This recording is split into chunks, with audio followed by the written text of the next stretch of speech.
Your birthplace is Zanzibar? Yes, that's right. What were your parents doing there? They were freaking out. Well, they were working for the government at the time. My father was working for the government, and Zanzibar was part of the Commonwealth at the time, and so he was a civil servant, and he worked over there, and there you are. I was at a very early age. When I was about 7, I was put in boarding school in India. So I went from Zanzibar to India for a while, and then came back to England, and a very upheaval of an upbringing. Sounds like it. Which seems to have worked, I guess. I guess so. In a way, it sort of made... I was like put in an environment where I had to sort of fend for myself at a very early age, which I think was a good... a good...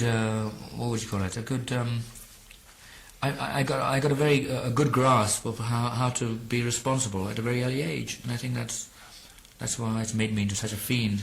Do politics enter into your thinking? Politics have, yeah, but I mean, they enter into my thinking, but I mean, I discard it because I mean, it's just we're musicians. I mean, when we went to South America, we got, branded for, playing. I mean, we went for playing to Argentina, and we had a war with Argentina about 3 weeks later. And the funny thing about us after that, Under Pressure, which happened to be out at the time, was like.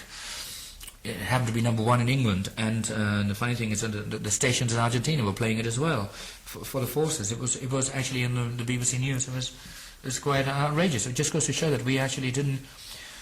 I don't like to be political. Music is very free. I mean, it depends on who you are. I mean, John Lennon can do that. I don't write political songs. I mean, well, Queen don't. Queen write escapist songs. They're for people who can go in there, escape, and then come out. We don't have hidden political messages in our songs. It's just not the way we are. We just like to play, and we're an international group. We like to play to every audience, anywhere, for music. And if politics enter that, then that's tough shit. It just have to be. We don't go to different territories in a political way. We're not. We're just an English rock and roll band that play music for everybody.